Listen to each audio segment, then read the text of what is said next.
Something I remember you really emphasizing when I was a third-year medical student, you were teaching us how to use the indirect ophthalmoscope or how to use a 90 diopter lens. You really emphasize using the different filters on the indirect. And your indirect specifically that you kept and utilized it seemed to have more filters on it than I think some of today's standard one. Right. Yeah, I did. Well, the main one that was of value, I learned, I started early on using a green or red free filter and a red filter.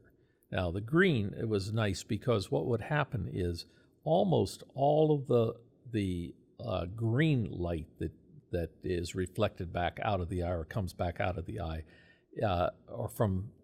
is reflected off either the surface of the retina or the optic disc or the retinal pigment epithelium, or is absorbed by the things that are red. So the blood vessels in the fundus with the green light would look really dark green to almost black, and the background would look a light green against that. And so if you were looking for diabetic retinopathy, for example, it was much easier to see little dots or lines of blood in the retina as little dark dots against a light green background than it was to see them as red dots against a reddish orange background. And so early on I said, wow, this is a great way of very quickly, without having to do fluorescein angiography or anything, you can see these retinal vascular anomalies. You could see neovascularization of the retina and of the optic disc much better with the green light than you could with the white light.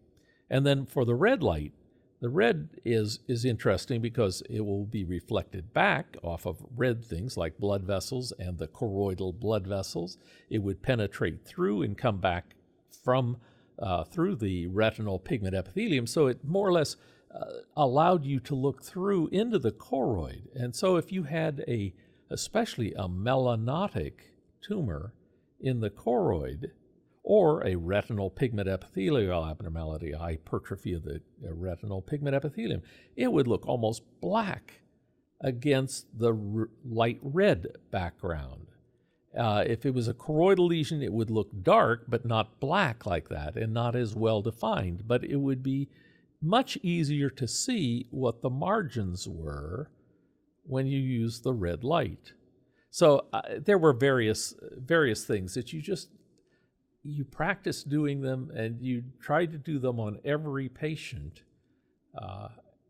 until you got familiar with them.